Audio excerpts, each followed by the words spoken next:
What is going on, guys? Thank you so very much for joining me for Friday Night Smackdown here on Off the Script. Guys, it's a new era of SmackDown Live. It's a new era, says Michael Cole.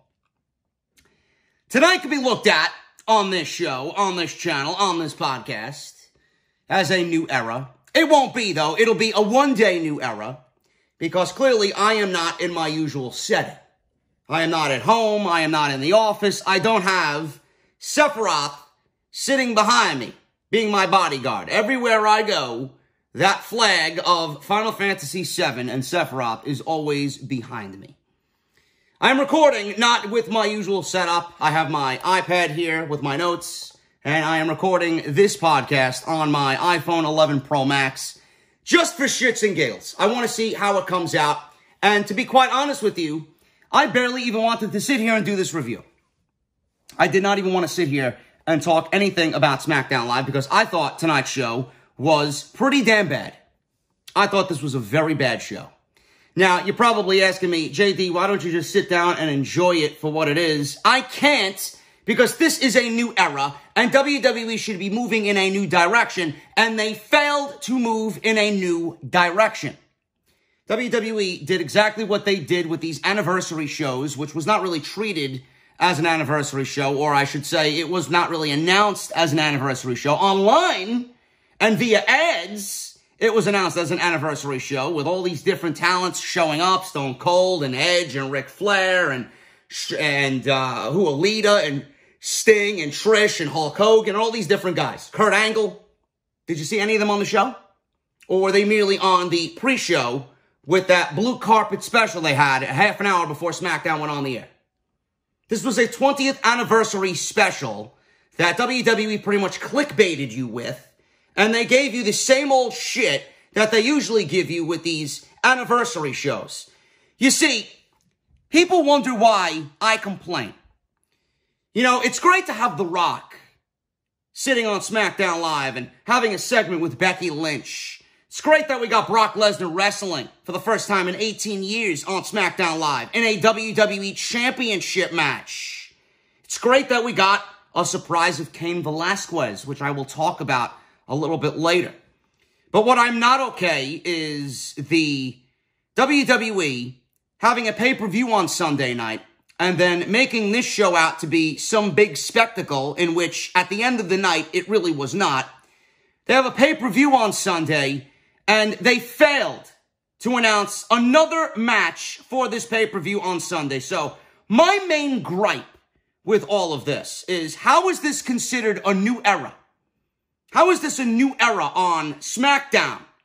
Because all I seen was nothing more than nostalgia, a clusterfuck of matches that don't make sense, a non-existent pay-per-view build, and you really put no precedent on pushing any of the talent that these people are going to be watching on a weekly basis.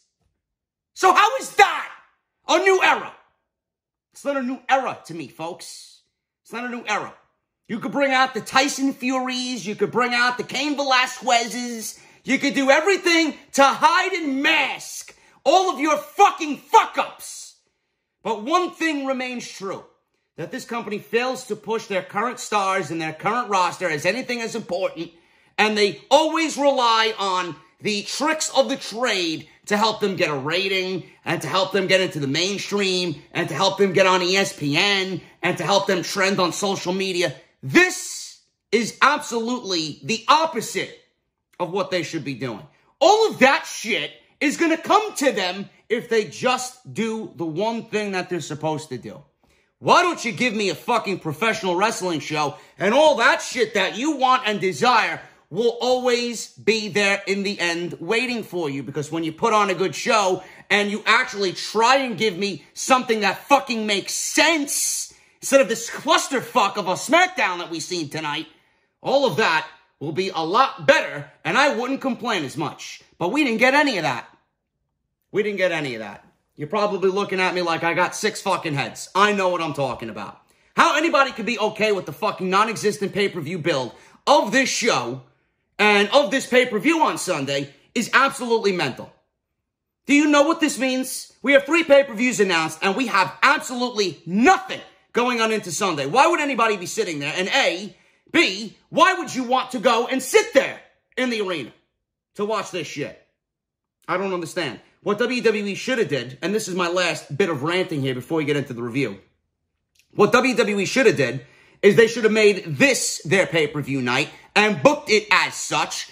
WWE should have booked this show tonight like NXT booked their Wednesday NXT show at Full Sail. They booked that show like a takeover show. WWE should have booked this SmackDown show like a pay-per-view, like a Hell in a Cell pay-per-view. And they should not be even having a pay-per-view on Sunday. Because if that's what we're getting, you might as well not even show up to work on Sunday night. That's what they should have did. And I know for a fact, most of you, if not all of you, agree with me on that aspect. I didn't like this show at all. Now, I understand. I'm going to give them an easy out. WWE had all hands on deck. I expected them to have all hands on deck for the current roster. But if WWE is going with all hands on deck, I expect you to give me all hands on deck and not leave 75 to 80% of the roster, probably more than that, sitting on the sidelines or taking a part in a worthless lumberjack match. 80% plus of this roster was sitting around doing nothing. Most of which were on this show in actual matches, and they didn't even get ring entrances. They did not even get ring entrances. I don't know how anybody could be okay with this shit. And they got a draft. So, that's another out for WWE. They got the draft coming up next week. Yes, it's no point in building feuds when the next show, realistically, is going to be a true reset. It's no point in building matches, but they should have given you a little taste of everything that WWE has to offer. They go to The Rock. They go right to the lumberjack match with a Roman and Eric Rowan match that we've already seen. And no pay-per-view build at all.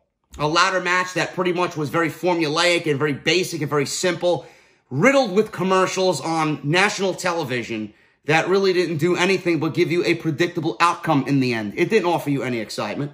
So what am I supposed to sit here and tell you? You all probably think I'm losing my mind, that I'm complaining. I should have enjoyed this night. Folks, this is the same WWE that you are always going to get. There's no change. There's no change at all on this show. And it will not change because the same people are writing this show. The same people are leading the charge on SmackDown Live. And they will not change anything about the way that they do things. That is not change. So we'll see. We got the draft coming up on the 11th. We'll see what real change is in the eyes of WWE. Now, quickly, I just want to go over, if you guys missed any of my videos and any of my podcasts this week, man, it's been an absolutely busy week. We had Monday Night Raw. We had Off the Script Elites on Tuesday. That is the new AEW only podcast. AEW Dynamite, which is unbelievable. You guys blew that shit out of the water, man. 2,300 likes, almost 40,000 views. Unbelievable. Dynamite review on Wednesday. NXT review on Thursday. Friday, you got SmackDown on Fox. And Saturday and Sunday, we got Off the Script coming at you. You don't want to miss tomorrow's show. You don't want to miss tomorrow's show. It is controversial, and it will rock you to the core. That's all I will say. What are we talking about, JD? We're talking about AEW burying NXT in the ratings and why Vince McMahon now wants to pull NXT out of Full Sail University. It's coming, folks. NXT is going to be killed off because Vince McMahon would rather kill NXT just to kill AEW. It's coming. Go and check out all that stuff. Tomorrow you got Off the Script, and Sunday you got Off the Script. But if you missed any of those videos, check the links down below in the description. You guys know what to do on that. Follow me on social media at JD from NY206. That's on Twitter and Instagram. And please hit that subscribe button down below and turn on that bell for all notifications. Make sure you guys are subscribed. We are here 7 days a week, giving you the best in pro wrestling. SmackDown Live. Hour 1, Michael Cole said a new era begins. Welcome to the premiere of Friday Night SmackDown on Fox. Legitimate sellout in the Staples Center. It looked great. Now, the set itself, I don't want to say it is out of this world. Oh my God, it's super creative. by WWE, but when you compare it to everything that WWE has had in the past, if you compare it to everything we've seen on Monday Night Raw in the last 20 years, and you compare it to everything post-Fist era SmackDown, this may be the best looking set that SmackDown has ever had. This may be the best looking set that WWE has ever had in a very long time since the Fist era of SmackDown Live. It's not over-the-top creative, but it's just enough that it sets itself apart from being different than everything that they've done. So now we got great sets on AEW Dynamite, and we got great sets on Friday Night SmackDown. I like when the sets really come to life and they give you a specific feel for that individual show. SmackDown's going to set itself apart. And for $1 billion, I think they pretty much have to. So I was very impressed with the design of the set. It looked fresh, it looked crisp, and it looked very, very beautiful with the lights and people's entrances. Brock Lesnar's entrance tonight looked absolutely phenomenal with the lights and that whole tunnel feel. It looked really great. I actually love it so much more than what Monday Night Raw did in their season premiere with that big skate slope that they got. Like I mentioned on Monday, some of the entrances for the superstars on Raw, they were so overpowering with the bright colors and whatnot that it only really clicked and it only really looked really beautiful when AJ came out or when The Miz came out, those darker colors. The brighter colors like Rey Mysterio, when he came out before the beatdown by Brock Lesnar, it looked all over the place. Seth Rollins, the same thing. It did not look good. I did not get any of that tonight on SmackDown Live. So, as always with a debut or a season premiere or something big happening in the WWE, Vince McMahon and the McMahon family have to show their presence because why not? We wouldn't be here, folks, without Vince McMahon. Because, you know, he created all of this thing that we call professional wrestling. So he's out there with his daughter, Stephanie McMahon. Fans are obviously shilling along to the No Chance in Hell. Stephanie said, welcome to history, welcome to Fox, welcome to the same old garbage, Miss McMahon. Thank you for coming. Vince said, and welcome to Friday Night SmackDown. And that was pretty much it. He tried his best to bring out the old Vince with those, you know, early pay-per-view days. I love when Vince McMahon introduced us into the pay-per-views like the Royal Rumbles and the SummerSlams of yesteryear when we were younger. He always tried to sound like that. He sounded nowhere close to what he sounded back when I was growing up, but he at least tried, and they tried to just present this as a fresh start, and the first thing that we have to see, obviously, are the McMahon family. So we got the SmackDown opening, airing Kofi Kingston, and a lot of people made a big deal about this on social media. The SmackDown opening aired with Kofi Kingston, Becky Lynch, Seth Rollins, Alexa Bliss, Randy Orton, Ember Moon, Daniel Bryan, Bray Wyatt, Mandy Rose, AJ Styles, Carmella, Rey Mysterio, Bayley, The Miz, Roman, Shane, Undertaker, Brock Lesnar, Sasha Banks, The New Day, Charlotte, and a bunch of repeats of all those names mixed in.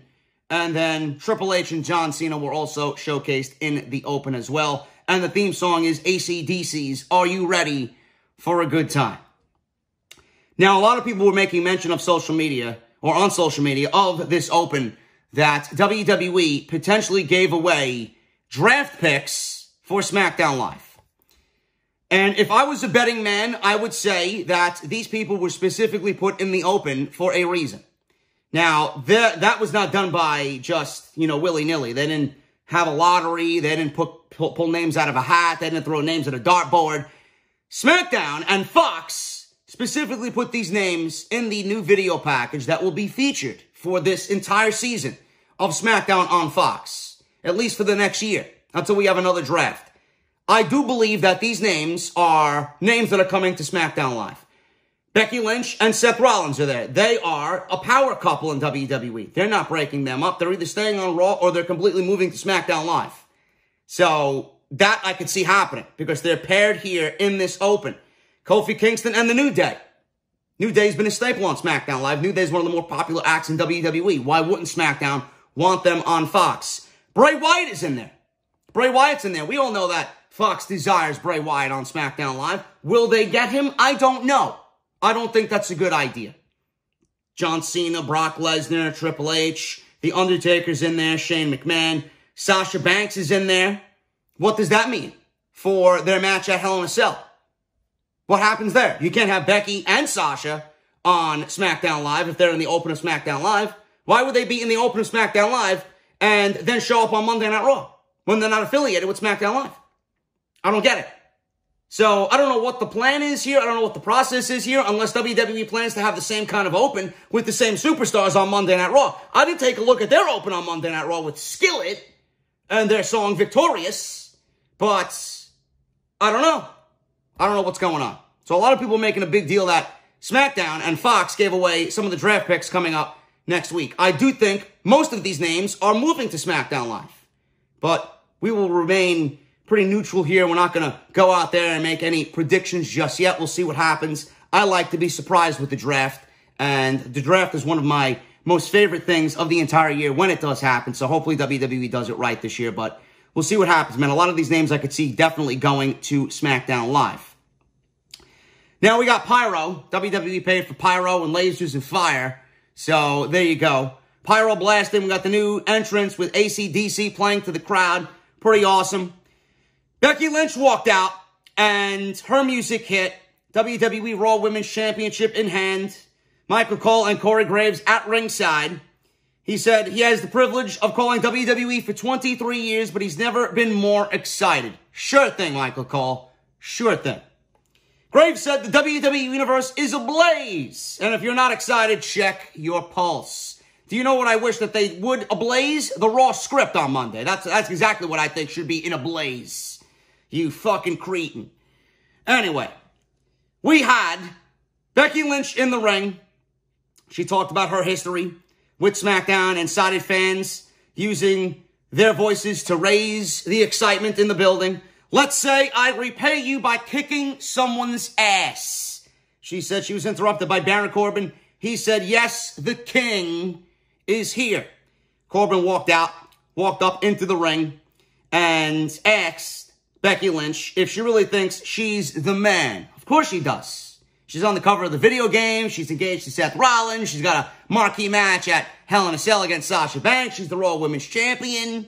She's making a boatload of money. She's the biggest face in all of WWE. Of course she's the man, King Corbin. So he goes on to say, nothing. Then The Rock comes out. That's all he said. Becky Lynch then said, take one more step and find out. Rock comes out. And he really milked the crowd. I'm not going to lie. It's always great to see Dwayne Johnson. It's always great to see The Rock. But one thing I have to pose to you guys is, A, WWE really wanted that initial audience grab. So they did The Rock. Instead of putting him on in the middle, they did The Rock in the beginning of the show. And I have to ask you people, because it wouldn't be JD if I didn't ask. It wouldn't be a JD-esque podcast if I didn't ask.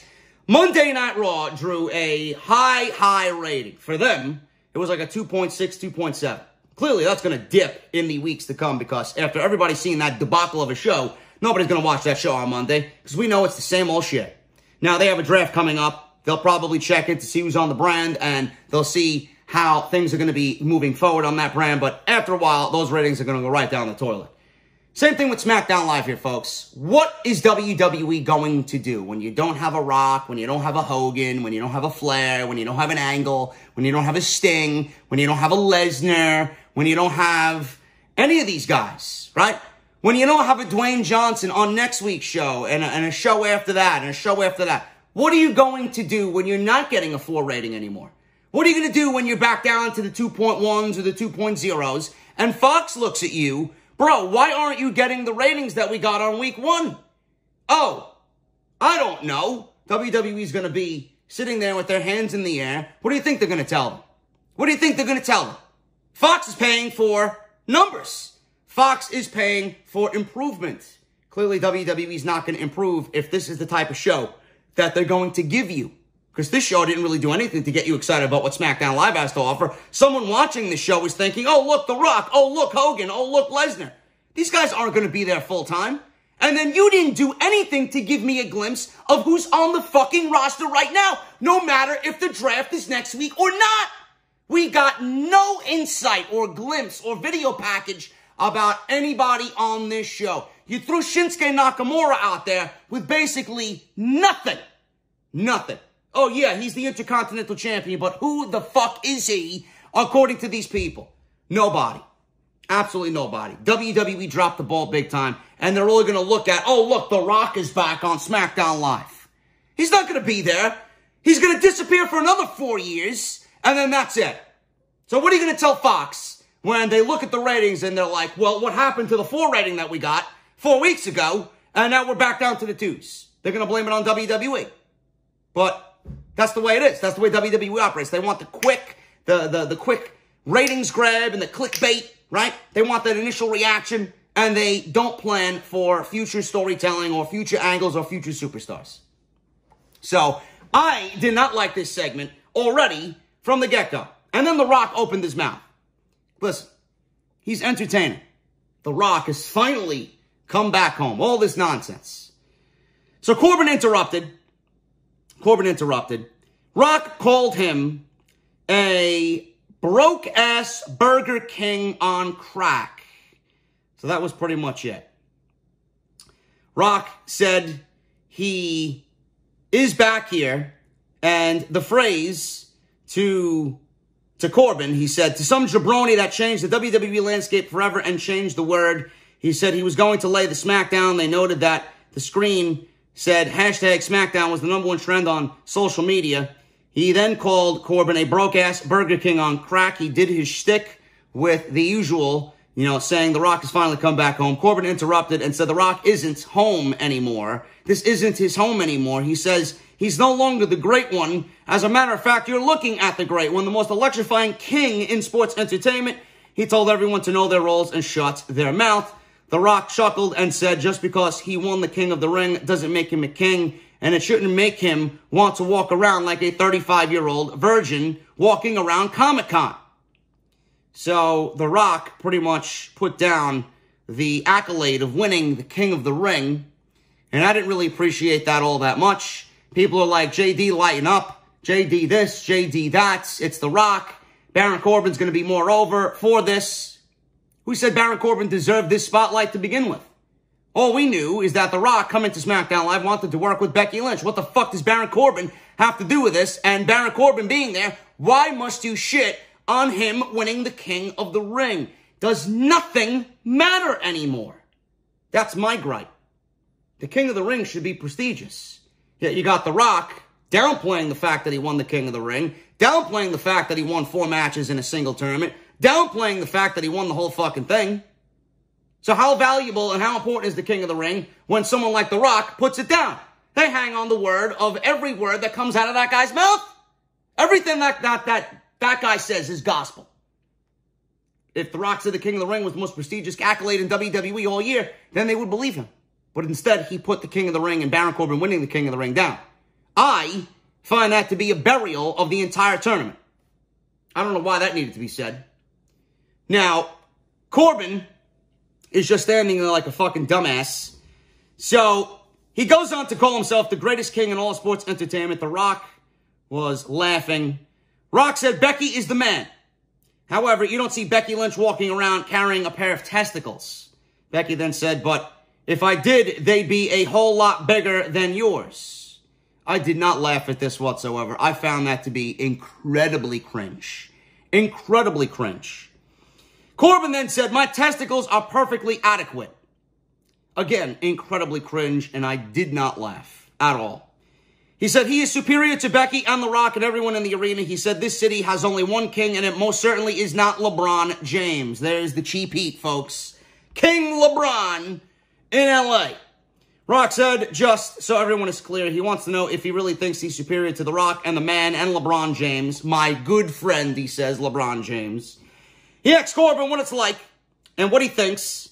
As Corbin began to say yes and yes every Rock question, Becky interjected, it doesn't matter what you think.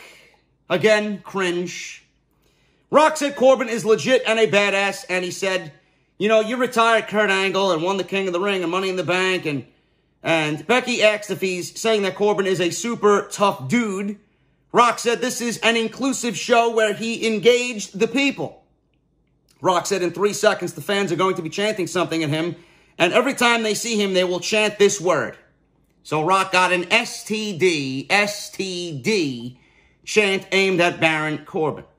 Becky said, I think that's going to stick with you for life. Rock said that will follow him to every arena he steps foot in. Again, folks, The Rock downplayed Baron Corbin's accolade, called him a virgin, and then sticks an STD chant on Baron Corbin that will now forever be chanted at him in every arena that he goes to. So, did Baron Corbin get over in this little shindig here with The Rock, folks? I don't think so. And there were some people on social media claiming that The Rock has gotten other people over and The Rock has done this with countless others. But Baron Corbin is not on the level of a CM Punk, or Baron Corbin is not on the level of a Chris Jericho, and Baron Corbin is not on the level of a John Cena. The Rock can go toe-to-toe with those guys because those guys can give it right back, and those guys are legit. Baron Corbin's not legit. He was never legit in the eyes of the fans, and now you delegitimized him by what The Rock said here. So why am I going to take Baron Corbin as anything as, important in WWE? Why would I take him to be anything important in WWE? I didn't like this at all. I thought this was really cringe. This was one of the worst Rock segments, I think, I have ever seen on WWE television. Lately.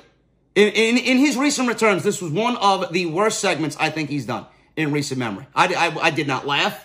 I did not sit there engaged with The Rock this time around. And having Becky Lynch and Baron Corbin out there, I did not like the dynamic at all. I really did. And it felt forced, and it just felt completely unfunny. And that's all I got to say about that. Charlotte and Becky Lynch versus Sasha Banks and Bayley. This one went 8 minutes. The bell rang here at 25 minutes into the hour. WWE gave you almost a half an hour of The Rock on SmackDown Live. Yet they care about their active roster on WWE, right? In 2019, they care about their active roster. I think not. Charlotte and Becky win in 8 minutes. We had Charlotte moonsaulting herself off the top rope. It's all knees, folks. It's all knees. Charlotte has one of the worst moonsaults in the business. She moonsaulted off the top rope. Luckily, she didn't kill herself or anybody down below. So she moonsaulted herself onto Bayley and Sasha Banks at ringside. She looked into the crowd.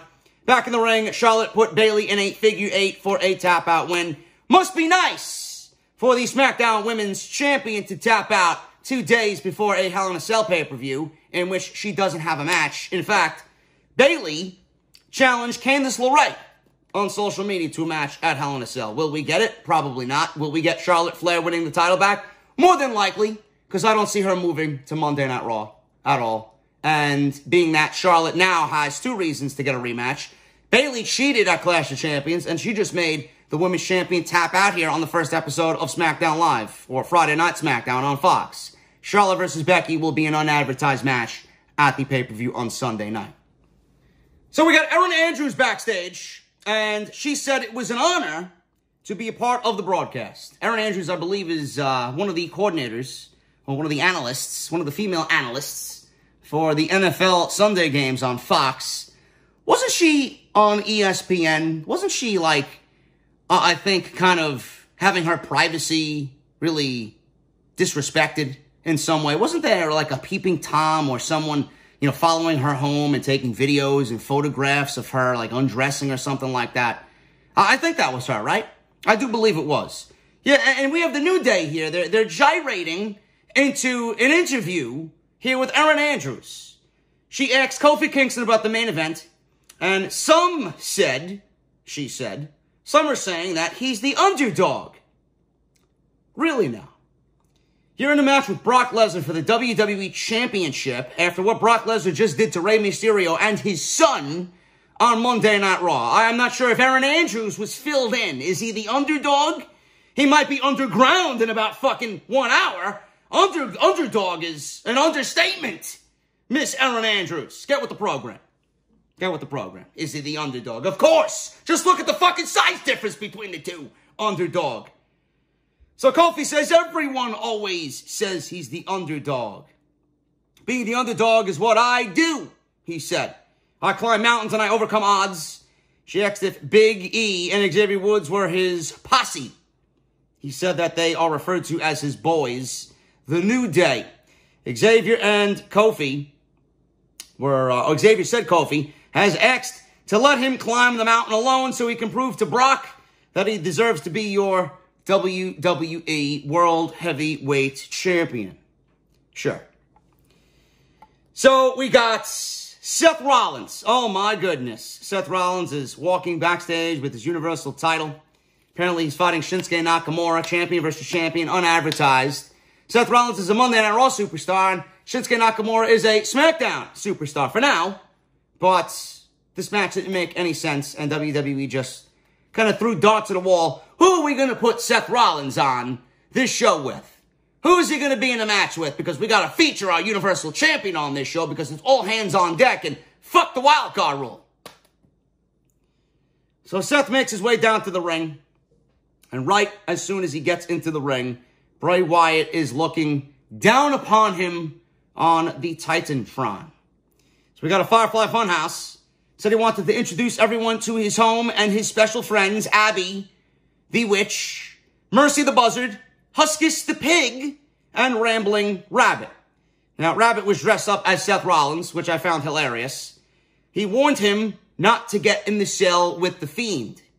Bray says he didn't know Rabbit was such a big friend of his friend Seth. So he said, instead of telling Seth what he thinks is going to happen at Hell in a Cell, how about we show him what's going to happen at Hell in a Cell?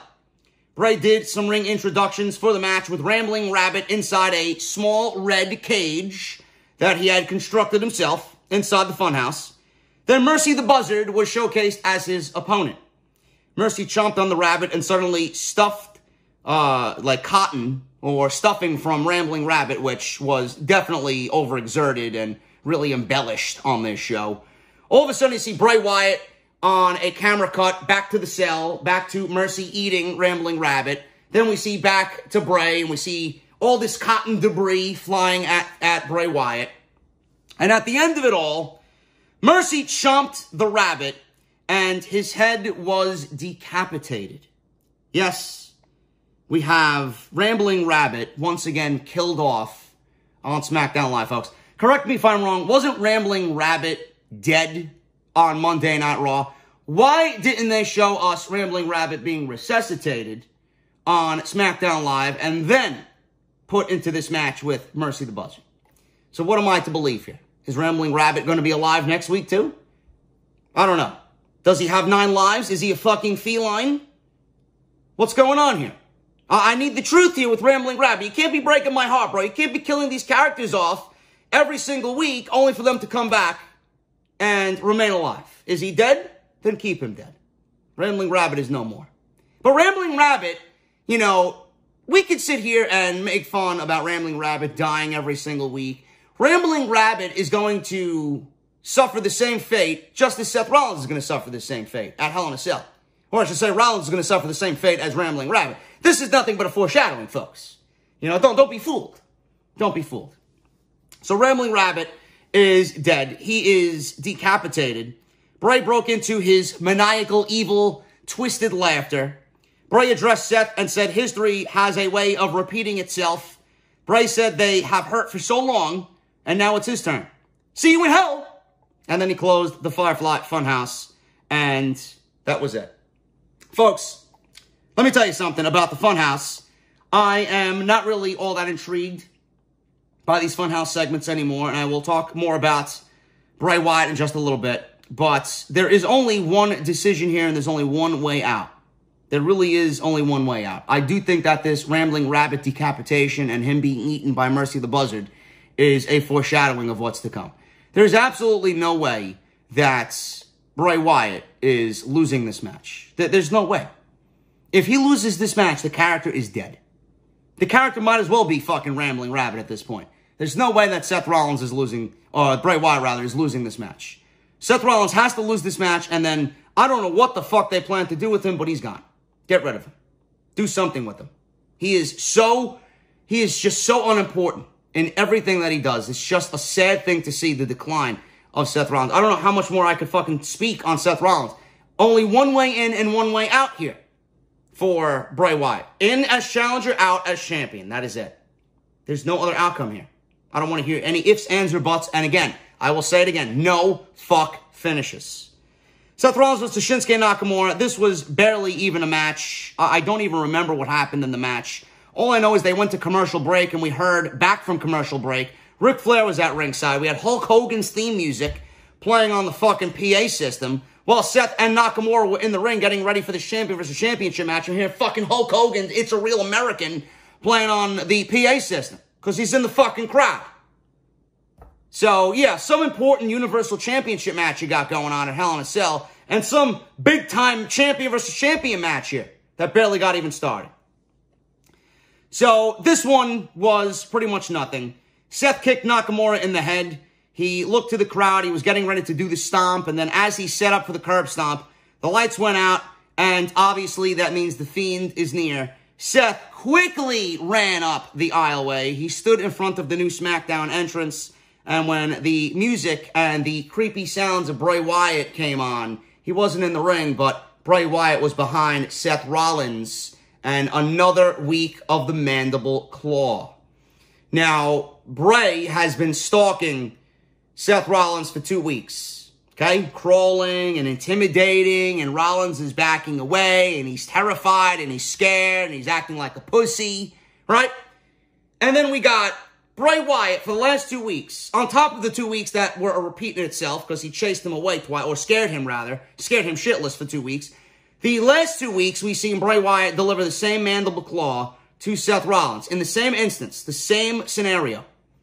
I honestly want to sit here and like Bray Wyatt and wish for the best with this character, but I would be lying to you if I am telling you I'm enjoying everything. I'm not. I honestly think that WWE is just overexposing Bray Wyatt just a little bit. Yes, we get it. Bray Wyatt is very impressive.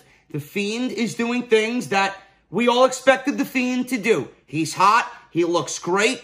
It's one of those things that is just captivating the audience right now. But that does not mean you take a good thing and continue to shove it down our throats. The Fiend needs to be handled carefully.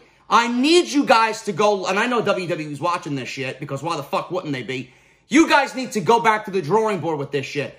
You do not know how to treat something as special anymore. Did you always see The Undertaker back in the day? Did you always see the Dead Man come out? When that character first debuted, how often did you see The Undertaker come out and do what Bray Wyatt is doing? Barely anything. You would be lucky to get that man standing on a podium with Roddy Piper or standing on a podium with Brother Love. Give me a break.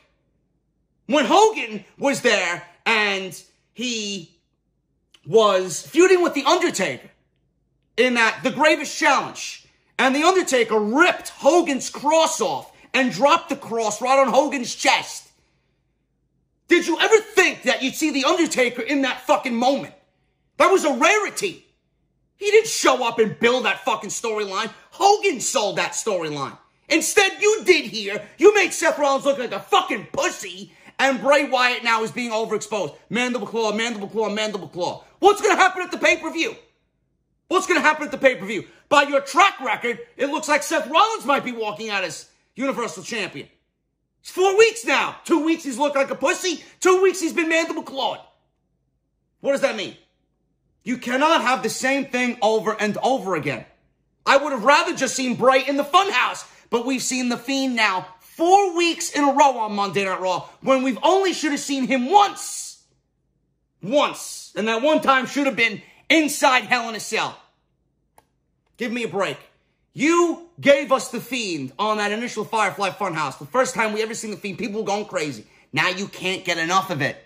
That does not mean you need to overexpose him to a point where he is not going to be valued and looked at as special anymore. Get with the program, man. This is what I don't like about WWE. It's the same shit. Yet I get called negative and I'm criticized. Come on, man. I don't think that Bray Wyatt needs to be on TV in this character every single week. You got split personalities here. The Fiend does the action. Bray does the talking. Bray should have just sold this through his words and mannerisms with the Funhouse. Meanwhile, Rollins, he made him look like a pussy because the Fiend chased him down. Rollins at least could have looked strong and looked confused and went back and forth with Bray. And you don't need to do Bray in the Funhouse every week. I'd like to see Bray in the ring. You know, I want to see a live crowd reaction to Bray in the ring. You don't know what's going on when he's just in the Funhouse. You don't know if it's coming off good or if it's coming off bad. I want to see Bray in the ring live on TV with the Universal Championship. That's what I want to see. Enough of this Funhouse shit. The Funhouse appeal has lost its luster. Ever since those first initial series of Funhouses, it has not felt the same. It's the same shit over and over and over again. It's nothing different. That's my rant on Bray Wyatt. Shane McMahon versus Kevin Owens ladder match. Loser is terminated from WWE. This one went 12 minutes, a 12-minute ladder match on basic television, folks. Yeah, it's exactly what I want to see on the season premiere of SmackDown Live. I don't know what to say here. This was a very, very, very formulaic ladder match. Nothing was special here. Nothing really stood out. You got Shane McMahon jumping off the top rope, doing his elbow through the announce table. We got a frog splash with Kevin Owens throwing himself through a ladder with Shane McMahon on top of the ladder. Shane McMahon did a coast-to-coast with the ladder propped up against Kevin Owens' face. And then at the end of this thing, Kevin Owens was about to climb up the ladder. And Shane McMahon grabbed him, kicked him in the knee, hit him with a steel chair a couple of times. And KO then powerbombed Shane off a ladder on top of another ladder that was propped up horizontally on the ropes in the corner. And KO then climbed the ladder and took the briefcase down. He started hitting himself with the briefcase in a celebratory fashion. And then he wins the match. And Shane McMahon is fired. He put the exclamation point on it that Shane McMahon, you are fired. Yelled it in his face with a microphone so everybody can hear him. And then he picked Shane up, kicked him in the stomach, and delivered a stunner. And that was it. That was it, folks. Shane McMahon is fired. Yes, WWE is going to fire the son of the CEO who runs the entire WWE. Sure thing. Sure they are.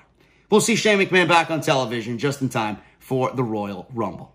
Don't give me that shit. Shane ain't going nowhere. He may be disappearing. WWE is terminating Shane McMahon for about 2 months. He'll be back on TV.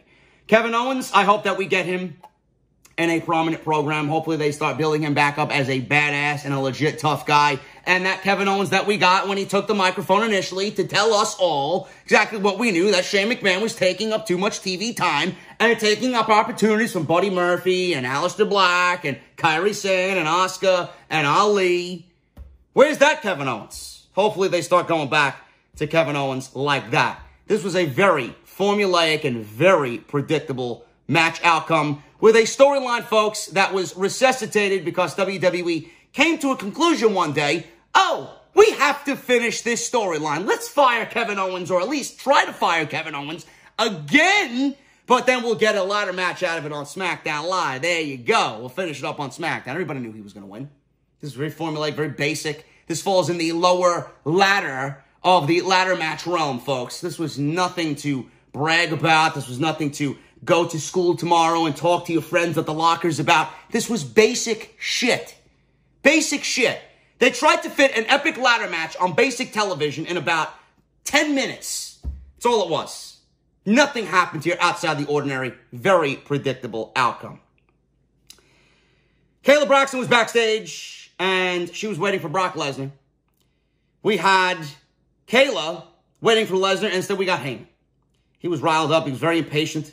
Told them that this show is, or told them to show the relevant footage, rather, to show Monday Night Raw and the beatdown of Rey Mysterio. So they showed the beatdown of Rey Mysterio and Dominic. Heyman said Rey was in Brock's way, and Brock got rid of him. He said Kofi is in Brock's way, so you do the math. He said Brock is going to get rid of Kofi. He said that's not a prediction, it's a spoiler. You'll hear Brock introduced as the new WWE World Heavyweight Champion. So that was pretty much that. And he was not kidding, folks. When Heyman says it's not a prediction, it's a spoiler, I think we should start really listening to what Paul Heyman has to say. Another worthless match, folks. Braun Strowman, keep that in mind, Braun Strowman, The Miz, and Heavy Machinery. Oh, by the way, folks, let me backtrack a little bit. Kevin Owens got a jobber's entrance for the ladder match. Great job. Shane McMahon got an entrance. Kevin Owens got a jobber's entrance on SmackDown Live. So the people watching at home who don't know who Kevin Owens, which I think is a large chunk of the majority watching this new show, right? If you never watched SmackDown before, if you haven't been watching WWE current product for a long time and you don't know who Kevin Owens is, you didn't get to see his introduction. You didn't get to hear his theme music. You didn't get to see him come out to the crowd and see the reaction from the crowd, right? You don't know who Kevin Owens is and the type of reaction he was going to get. A jobber's entrance and a fucking career-ending ladder match on the season premiere of SmackDown Live. Good job there, WWE. Braun Strowman, The Miz, and Heavy Machinery versus Dolph Ziggler, Robert Roode, Randy Orton, and AJ Styles. Now, like Kevin Owens didn't get a true entrance. He got a jobber's entrance. The only one who got a real entrance in this entire match, folks, wasn't Randy Orton. Wasn't your United States champion, AJ Styles. It wasn't your tag team champions in Robert Roode and Dolph Ziggler. It was Braun Strowman who got a real entrance here out of everybody. So I'm thinking to myself, this is really a political fucking piece of shit show. You can see where WWE's laurels lie. You can see what Fox is doing. They're pushing who they want and they're showcasing who they want. Why are you giving me this match and only one person out of this entire fucking field of 8 is getting an entrance? Why even bother having the match at that point? The match went fucking 3 minutes. 3 minutes. And the most important part of the match happened with somebody who isn't even a part of the company. This is unreal. And on top of that, Braun Strowman's a Monday Night Raw superstar. The Miz is a Monday Night Raw superstar. And Heavy Machinery are a SmackDown tag team. Dolph Ziggler and Robert Roode are Monday Night Raw guys. Randy Orton's a SmackDown guy. And AJ Styles is the United States champion. At no point did we get any explanation as to why this match is happening and why these guys were paired together. No explanation whatsoever. This was all nothing more than everybody hitting their signature move. That was it. We got fucking phenomenal forearm from AJ Styles. We got fucking Heavy Machinery doing their thing. We got a zigzag. We got a glorious DDT. It was nothing but finishing moves. Skull-crushing finale from The Miz. That was it. The important thing that happened after the match was Ziggler and Braun Strowman were on the outside. They were on the floor. Braun then did his lap around the ring. He did his shoulder tackle. Braun can run, guys. Braun can run.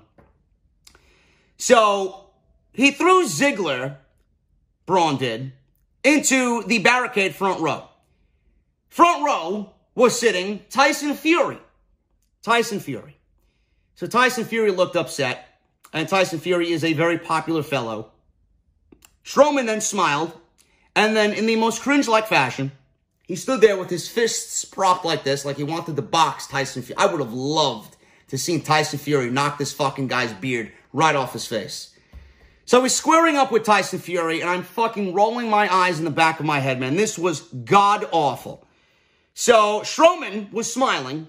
He re-entered the ring. Ziggler caught him with a super kick. Strowman then suddenly power slammed Dolph Ziggler for 1, 2, 3, and that was it. Strowman and SmackDown's Heavy Machinery and Monday Night Raw's The Miz wins this match. Strowman began to celebrate. Fury then leapt the barricade. About 8 security guys or so ran up and cut him off, held him back.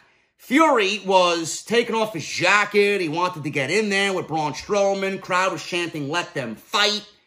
Folks, this was nothing more than a spectacle to create a buzz for WWE. I don't believe Tyson Fury actually sat there and agreed to do this shit. Do you honestly think Tyson Fury is going to get in the ring with Braun Strowman? Give me a fucking break. This was done to build buzz and nothing more. This is SmackDown Live, folks. Let's take a precedent away from our active roster and put it on somebody who's not even with the fucking company. That will materialize into nothing. Nothing more than an ESPN headline. We're deviating away from the wrestling show that's supposed to be SmackDown Live, and we're just doing whatever the fuck we want to make WWE seem legit in the most unorganic and unnatural way possible. It's ridiculous, folks. We had a 24/7 sighting. I don't know why, but the good thing is WWE is likely to just keep this on the YouTube channel. Because Michael Cole said that Marshmello, the DJ, I don't know if you guys know him. He was, I think he plays Fortnite too. He was teaming with Ninja at some Fortnite tournament not too long ago, I believe. Marshmello bumped into Carmella and won the 24/7 title when Heavy Machinery scared him with a bucket of chocolate. Marshmallow and chocolate, man. I think they go hand in hand, but he's afraid of chocolate.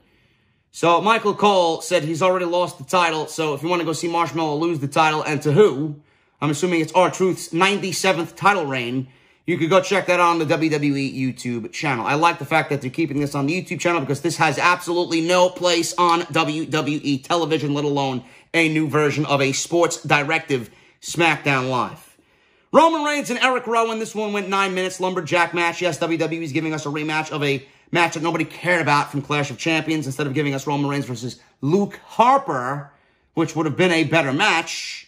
Roman Reigns wins in 9 minutes. This was Lumberjack rules. I hate Lumberjack matches. They are one of my most least favorite matches in WWE. Rowan was applying the claw. Tried for his claw slam. Reigns broke free. Signal for a Superman punch. Luke Harper came down and started big booting all the Lumberjacks on the outside. There's no DQ here, folks, so it really doesn't matter. So Bryan then got up and said, this is exactly why I'm sitting here at ringside to watch this type of thing happen. He went over to interject himself and stop Luke Harper. So everybody got involved and Bryan got up to attack Harper, all the Lumberjacks that are brawling on the outside. And we see Roman fly through the skies and do his Superman dive over the top rope. Probably one of Roman's more impressive moves. I always enjoy seeing him do that, but I didn't really give a shit about this match to begin with. So Bryan then is in the ring and he knees Rowan in the face with a running knee, and that was pretty much it. Reigns speared him after that, and that was it. So there you go.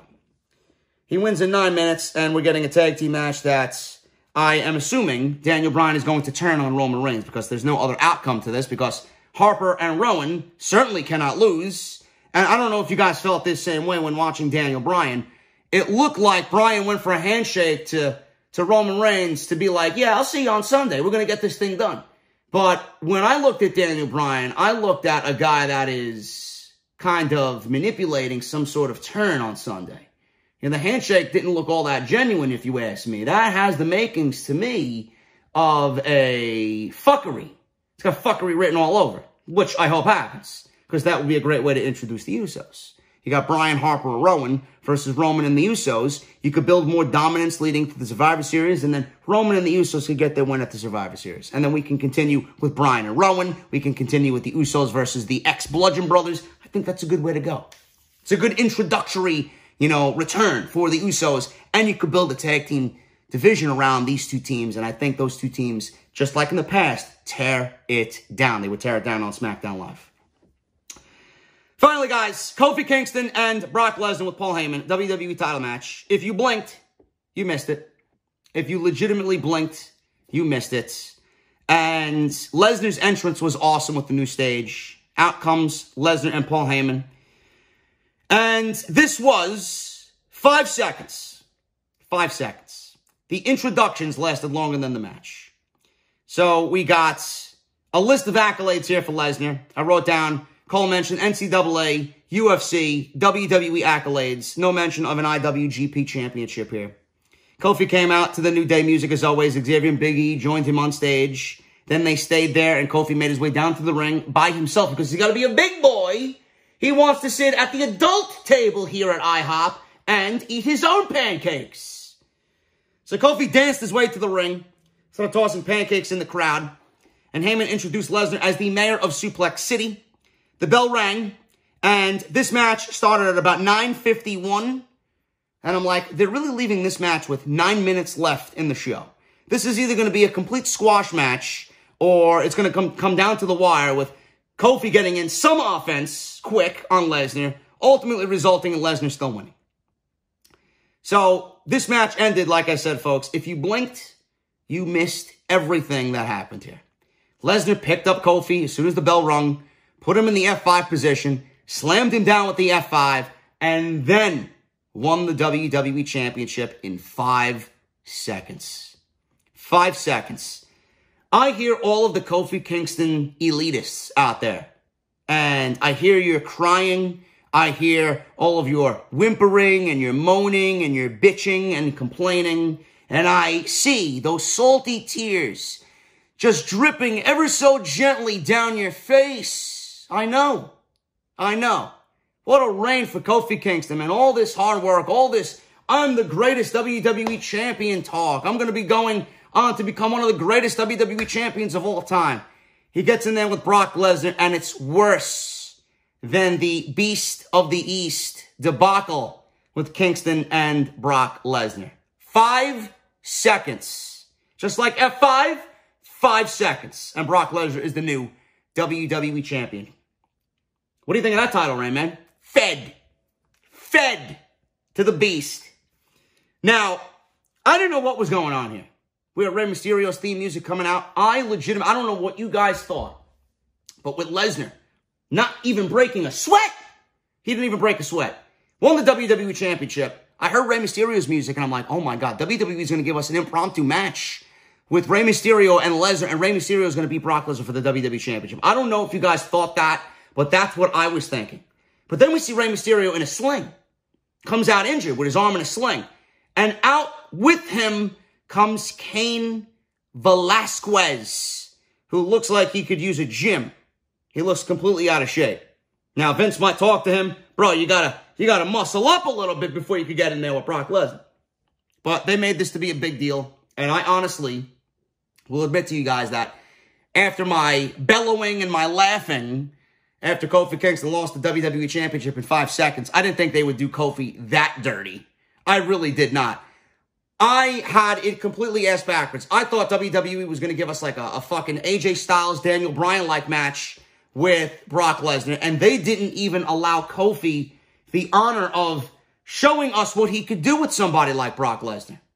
It was more like WWE couldn't wait to get the title off of Kofi Kingston, or I should say, Fox, with Brock Lesnar in the building. They were like kids in a fucking ice cream shop. They could not wait for Brock Lesnar. As soon as they seen Lesnar in that backstage area, they could not wait to get that title on him. That's what Fox's mentality was.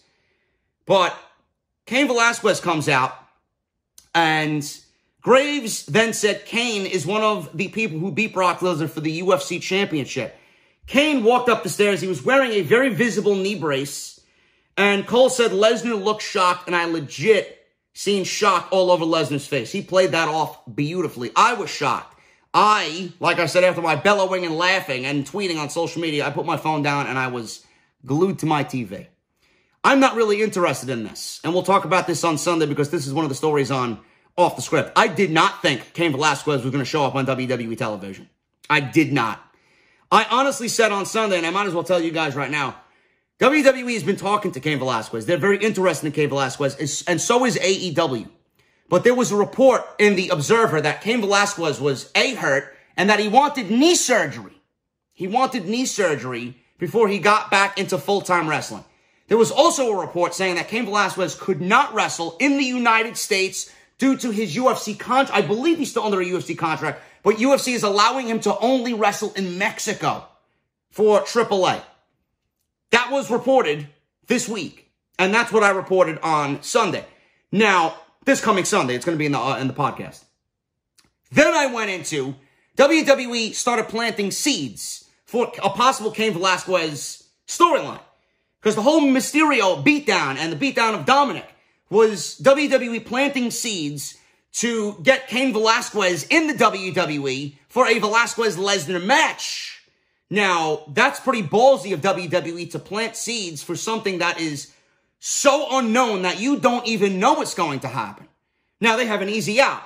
If Cain Velasquez didn't come into the WWE with these seeds planted, it could just be Brock Lesnar being Brock Lesnar. He destroyed Rey Mysterio and he destroyed Dominic on his way to a WWE Championship match and a WWE title run. There's an easy out there. But with WWE planting the seeds, not really knowing what Cain Velasquez's status was going to be, that was pretty ballsy of them. They were pretty much, I guess, egging Cain Velasquez, or I guess pushing their power. You know, look at what we got, Mr. Velasquez. You should sign with us. You know, we got you already in a storyline with Brock Lesnar, so you can come on in here whenever you're ready. They wanted to make a pitch to add that incentive for Cain Velasquez to come on in, not even knowing what his status was or what he was feeling. Because he said he loved AEW and sat down with AEW and loves what they're doing as well. So WWE played their cards perfectly on this night to get Cain Velasquez on this show. And that's exactly what they did. They pulled the power move. And if you think WWE was going to wait on this, you're a fool. Now, I didn't think WWE was even going to talk to Cain Velasquez just because of Cain Velasquez's uncertainty. We didn't know. But man, the fact that they brought him in here now, you mean to tell me that doesn't have an AEW effect written all over it? When you know for a fact that Cain Velasquez is going to AEW, he could be their Brock Lesnar over there. WWE wants this match at WrestleMania. They want this on their turf. This is a big fucking deal. WWE wants to do this match at WrestleMania, and they want to prevent AEW from getting their own Brock Lesnar in a very, very sought-after Cain Velasquez. And the show went off the air with Lesnar backing away. They actually brawled.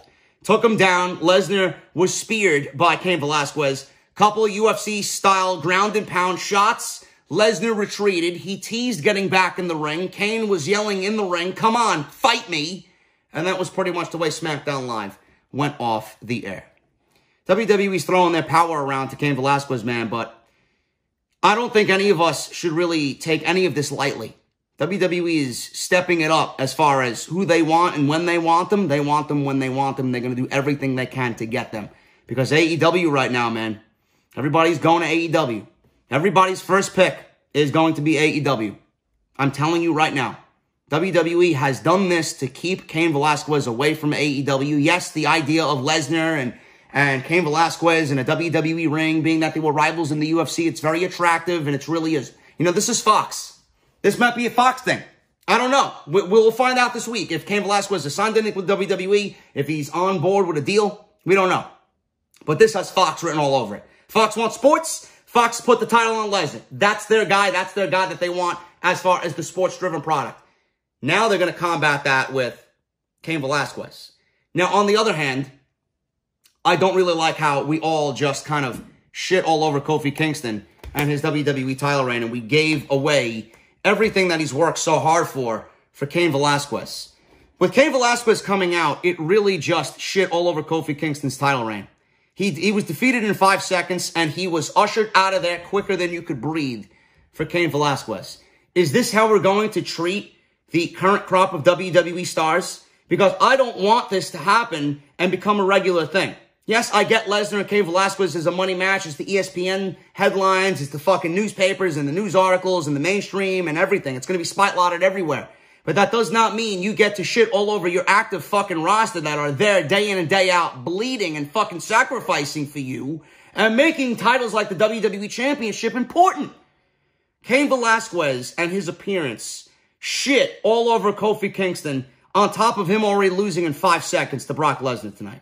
How do you think Kofi Kingston feels going on SmackDown Live, showing up in there, losing in 5 seconds, and then being ushered out to somebody who's probably not even employed with the WWE right now? It's a sad state of affairs, and the title reign looks like a complete joke now. It really does. He bragged about being one of the greatest WWE champions of his time, and he goes in there with the man, and he doesn't even last 5 seconds. Awful, man. It's really unfair. I'm not a big Kofi Kingston guy. I respect Kofi. I think he's a great worker. I was not a big fan of his title reign. I was a bigger fan of the initial push to get him into that position. The title reign I was not a big fan of. But doing him that dirty, I don't really appreciate that, man. WWE really shit all over Kofi Kingston tonight. And what I thought was not even a decent SmackDown Live. Was it newsworthy? Yes. Was it a great-looking set? And was it a great-looking graphic in the beginning? Was it a great theme song? Yes, yes, yes. Those things are not going to make a great show. Now, I understand they have a draft on the 11th. I do. But that's not a creative, and that's not really a show in which is going to speak to me as this is what SmackDown Live should be. SmackDown needs to be what SmackDown needs to be. A focus on the current roster with you integrating and not making a top priority the guys like Velasquez and Lesnar and The Rock. Give me a break, man. You got to start pushing your own talent. Time and time again, We say the same thing over and over again, and WWE just never listens. This was not a good show, SmackDown Live. It was all hype and was all bullshit, and I just wish that WWE would make the show exactly what it needs to be. It's not. They're not focusing on any of their active roster. They're not. And if they continue to do that, I don't think the show is going to be a success. And the ratings are going to prove that. Guys, I'm getting out of here. Thank you so very much. And if you enjoy the podcast, let me know what you think down below. Sorry that I'm not in my usual space and in my usual home office and in front of my usual camera and my microphone. Hopefully you guys still enjoyed this and it came out okay. I will be back on the channel here with Off the Script on Saturday afternoon. Do not miss Off the Script tomorrow. I'm telling you right now, I loved the open to Off the Script. We're going to go over everything as far as AEW burying NXT in the ratings, and I'll see you guys tomorrow for episode 294 right here on Off the Script. Hit that thumbs up. Follow me on social media at JD from NY206, and I'll see you guys right back here on Off the Script on Saturday afternoon. See you then.